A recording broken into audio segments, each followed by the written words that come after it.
ये सखुबाई वैसी है जैसे मीराबाई, जनाबाई, करमेती बाई भक्त शिरोमणि हुई है। सखुबाई का विवाह महाराष्ट्र में कृहाड़ गांव में तय हो गया और सखुबाई का विवाह जिस परिवार में हुआ वो परिवार बड़ा क्रूर था, बड़ा दुष्ट परिवार था। सास भी क्रूर, ससुर भी क्रूर और जिसके साथ विवाह हुआ वो जीवन साथी भी क्रूर। दिन भर काम करती सखुबाई, सुबह का भोजन नहीं मिलता, केवल रात में भोजन मिलता, वो भी सबका जूठन इकट्ठा करके सास पकड़ाती, 10-20 गाली देती, 2-4 थप्पड़ लगाती और तब खाने को देती। और जैसे ही खाने बैठती सखुबाई तुरंत सामने आके फिर 20-30 गाली देती। लेकिन सखुबाई की यह महिमा है कि सखुबाई ने कभी भी अपनी परेशानियां, अपना कष्ट अपने विट्ठल को नहीं कहा। रोज लात घुसे पड़ते हैं, रोज गाली गलौज, पति से कहती है तो पति मारता है, ससुर से कहती है तो ससुर मारता है। लेकिन कभी भी उस सखुबाई ने अपनी परेशानियों को, अपने कष्टों को कभी अपने स्वामी को नहीं कहा। रोज पूजा करती है, रोज आराधना करती है, उसका सुमिरन करती है, लेकिन कभी भी अपनी समस्याओं को नहीं परोसा कि प्रभु मैं इतने दुखी हूं। वो तो यही कहती कि मेरे पूर्व जन्मों के कोई कृत कर्म है जो मैं भोग रही हूं, इनसे बच के मैं जाऊं तो जाऊं कहां।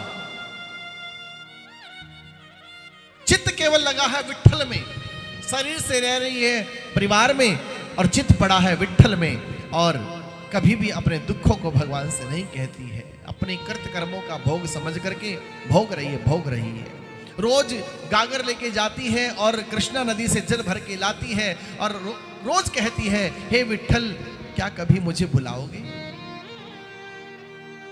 जैसे रोज सबको बुलाते हो, क्या कभी वो दिन होगा, क्या वो सुबह होगी, वो शाम मेरे जीवन में होगी जो विट्ठल तुम्हारे दर्शन कर पाऊंगी। गागर भर के लाती है, फिर काम में लग जाती है, फिर लात घुसे मार खाती है, फिर गाली खाती है, लेकिन उसके लिए सब गौण हो चुके थे। सास मारती, ससुर मारता, पति मारता, शरीर पर चोट लग रही है लेकिन मन से विट्ठल को स्मरण कर रही है। एक रोज की बात है, मटकी लेके जैसे कृष्णा नदी में जल भरने गई तो उसने देखा कि कुछ भक्तों का समूह जा रहा है विट्ठल नाथ के दर्शन करने के लिए। इस कथा को आप ऐसे समझें कि हमें भक्त होने के लिए क्या करना पड़ेगा, भक्त होने के लिए हमें क्या करना चाहिए। हम कह तो देते हैं कि भगवान हमारी सुनता नहीं, क्यों नहीं सुनता, उसी के लिए कथा है, ये सच्ची घटना है। सखुबाई ने देखा कि कुछ लोगों का समूह जो है वो विट्ठल विट्ठल कीर्तन करता हुआ जा रहा है पंढरी नाथ के यहां। तो सखुबाई का मन हुआ कि मैं भी चलूं, ये तो जिंदगी यूं ही चलती रहेगी, घर के कामकाज तो यूं ही बने रहेंगे, जिंदगी जब तक रहेगी फुर्सत न मिलेगी काम से, कुछ समय तो निकालना पड़ेगा ही। तो मन में अपने पंढरी नाथ को याद करके वो गागर वहीं कृष्णा नदी किनारे रखी और उन भक्तों की टोली में शामिल हो गई और विट्ठल विट्ठल करते करते गाती गाती चल पड़ी। लेकिन समाज में ऐसे लोग होते हैं जो किसी के सुख को देखना पसंद नहीं करते। कोई आध्यात्मिक तरक्की कर रहा है, ये उन्हें बर्दाश्त नहीं है, तो कुछ लोगों में से कुछ लोगों ने उसके ससुर से कहा कि तुम्हारी बहू नदी किनारे पानी भरने गई थी, अरे वो तो पंढरी नाथ के दर्शन करने जा रही है टोली के साथ। ससुर अपने बेटे को लेके दौड़ा दौड़ा पहुंचा और बीच भीड़ में से सखुबाई को निकाला और वहीं से पीटते पीटते घर लेके आए। लात घुसा मार रही है। सास ने कहा ऐसे काम नहीं चलेगा, इसके पैर तोड़ दो, आज तो ये टोली में शामिल हुई है, कल कोई कहीं और भी भाग सकती है, इसके पैर तोड़ दिए जाएं। और लाठी डंडों से दोनों बाप बेटे ने सखुबाई के पैर तोड़ दिए, पैर टूट गए सखुबाई के। रात हुई, उसने ये नहीं कहा कि प्रभु इन लोगों ने मुझे इतना मारा।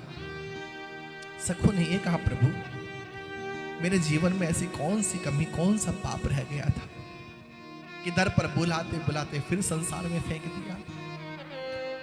आज थोड़ा सा मन हुआ था कि तुझसे मिलने आऊं, लेकिन लोगों ने फिर बाह पकड़ के खींच लिया। हे पंडरीनाथ, क्या कभी नहीं बुलाओगे मुझे? जैसे सखुबाई के आंसू जमीन पर गिरे, वो आंसू भगवान के चरणों में पहुंच गए। विठलनाथ भगवान की हृदय से आवाज आई, सखू मैं आ रहा हूं। और भगवान उसकी सखी का रूप बना करके सखुबाई के सामने प्रकट हो गए और कहा, सखू आज तो कृष्णा नदी पे पानी भरने नहीं आई, मैं तेरा इंतजार करके तुझे देखने आई हूं, तुझे क्या हुआ? सखू कहने लगी, बहन मैं अपने प्रभु से मिलने जा रही थी, मेरा दुर्भाग्य मेरे पैर टूट गए हैं। ये नहीं कहा कि मेरे पैर तोड़ दिए गए हैं, सखू कहती मेरे पैर टूट गए हैं, मैं अपने विठल से मिलने जा रही थी। ये पैर जवाब दे गए, बहन नहीं जा सकती। सखी बनी सखू की। भगवान कहने लगे, सखू मैं कहती हूं तू चली जा मिलने। सखुबाई ने कहा, मन तो मेरा बहुत करता है, पर क्या करूं, अब तो मैं खड़ी भी नहीं हो सकती। और जब दशा देखी भगवान ने सखू की, तो सखी बने भगवान की भी आंखों में आंसू आ गए। इस भक्त ने मेरे लिए कितना कष्ट उठाया है। सखी बने भगवान कहने लगे, सखू होगा सो देखा जाएगा, तेरी जगह मैं बैठती हूं, तू मेरे स्थान पर मेरी तरह तू स्वतंत्र है, और तू चली जा, और मेरे हाथों में ऐसा यश है, मैं तेरे पैरों को छूंगी तू ठीक हो जाएगी। सखू ने कहा, असंभव बहन, मेरी हड्डियां टूटी हैं, मैं खड़ी भी नहीं हो सकती। भगवान ने कहा कि तू चिंता मत कर, मेरा हाथ एक बार स्पर्श तो करने दे, मेरे हाथ को एक बार स्पर्श तो करने दे। भगवान ने जैसे सखुबाई के पैरों पर हाथ लगाया, सखुबाई स्वस्थ हो गई, सखू के पैर ठीक हो गए, और सखू देखने लगी मैं बिल्कुल ठीक हो गई, खड़ी हो गई, पूरा शरीर में रोमांच हो गया। बहन तेरा एहसान नहीं भूलूंगी मैं कभी, तूने मेरे विठल से मिलाया है ना, मैं ही कहना एक दिन तुझे भी अपने विठल से मिलाऊंगी। सखुबाई की सखी बने भगवान कहते हैं, सखू जल्दी जा, देर मत कर, और जल्दी आना दर्शन करके। आज सखुबाई दौड़ पड़ी भगवान के दर्शन करने, दौड़ती जा रही है। और दौड़ते दौड़ते जब विठल भगवान के मंदिर में पहुंची, भीड़ लगी हुई थी, पर्दा लगा हुआ था। आज इतनी उमंग है, इतना उत्साह है कि आज अपने पंडरीनाथ के दर्शन करूंगी, आज अपने विठल को जी भर के देखूंगी। और एक ही प्रार्थना, हे विठल अब वापस मत भेजना, मुझे यहीं बसा लेना प्रभु। अभी दर्शन नहीं हुए भगवान के, और उसकी आंखों से निर्झर आंसू बह रहे हैं। भक्त के अंदर 8 प्रकार के सत्विकार होते हैं।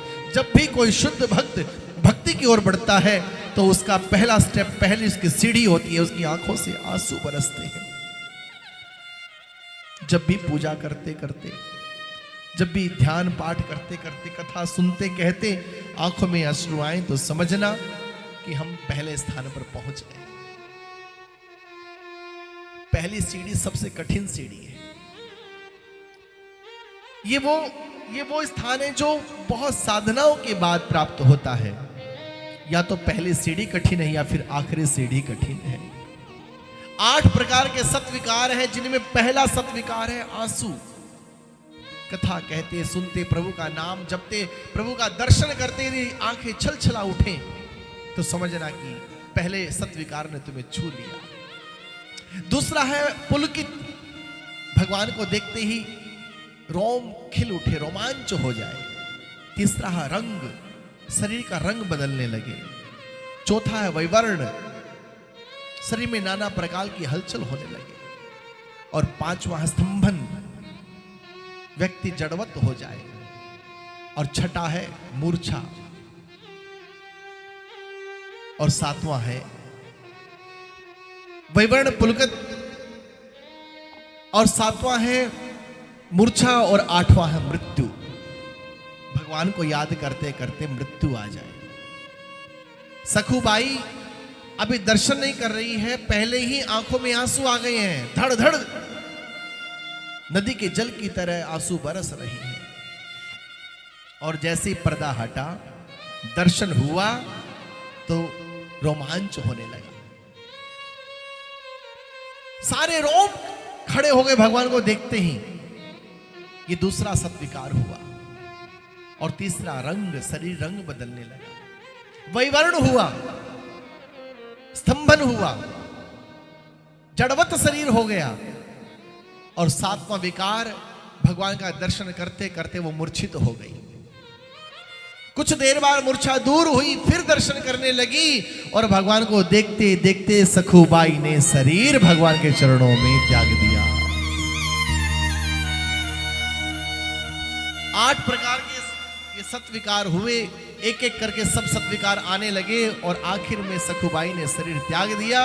सब लोगों में बात फैल गई, अरे अरे ऐसी दिव्य भक्तनी ये कौन है जिसने धाम में शरीर छोड़ दिया।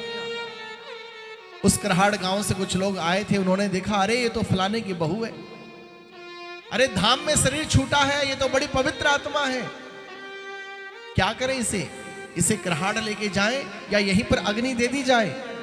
महात्माओं ने कहा, अरे धाम में तो शरीर किसी भाग्यशाली का छूटता है, इसे क्यों वापस लेके जाना है, अरे इसके शरीर को यहीं मुखाग्नि दे दो। सखुबाई के शरीर को वहीं मुखाग्नि दे दी गई। लोग चले गए।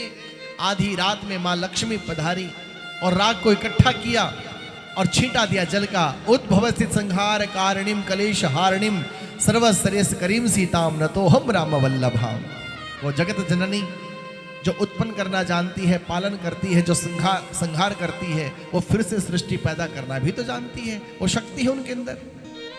महालक्ष्मी आई, राग को इकट्ठा किया, जल का छींटा दिया और उस राग से फिर से सखुबाई को जीवित कर दिया। सखु ने कहा, मां मुझे तो धाम मिल चुका था, मुझे मेरे विट्ठल मिल गए थे, मुझे फिर से क्यों बुला लिया, मुझे क्यों फिर से तुम भेज रही हो। महालक्ष्मी ने कहा कि सखु तू नहीं जानती, वहां तेरे घर में सखी, तेरी सखी बन करके, सखुबाई बन करके कोई और नहीं, मेरे स्वामी विट्ठल ही वहां पर पड़े हुए हैं। और तू नहीं जाएगी तो वो वहीं बंधे पड़े रहेंगे। सखुबाई, तुझे विट्ठल भगवान का दर्शन हो गया, तुझे धाम मिल गया, तुझे निर्मल भक्ति मिल गई, अब तुम घर में भी रहोगी तो कोई कष्ट नहीं होगा, वो लोग तुम्हें कोई कष्ट नहीं देंगे, एक बार तुम जाओ तो सही। तो जिन लोगों ने दाह संस्कार किया था, वो लोग जब सखुबाई के ससुर के पास गए, उन्होंने कहा कि आपकी बहू तो बड़ी भाग्यशाली निकली,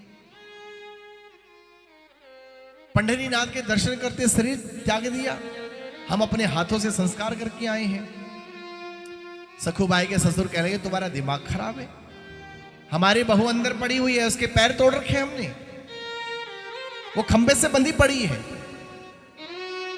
लोगों ने कहा, अरे या तो तुम्हारा दिमाग खराब है या हमारा खराब है, तुम्हारी बहू को अच्छे से जानते हैं हम, अपने हाथों से उसे दाह संस्कार किया है हम लोगों ने।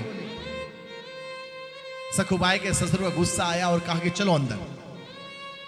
उन लोगों को अंदर लेके गए तो देखा कि सखुबाई तो बंधी पड़ी है।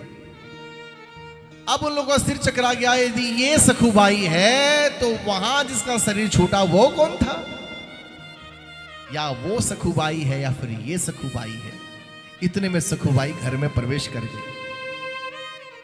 सखुबाई ने ससुर की ओर नहीं देखा, सास की ओर नहीं देखा, पतिदेव की ओर नहीं देखा, सखु बन करके, सखुबाई बन करके जो बंधन में पड़े हुए भगवान, उनके चरणों में दंडवत प्रणाम किया। प्रभु आपकी जय जयकार हो। हे मेरे नारायण, तुम कितने सुनते हो।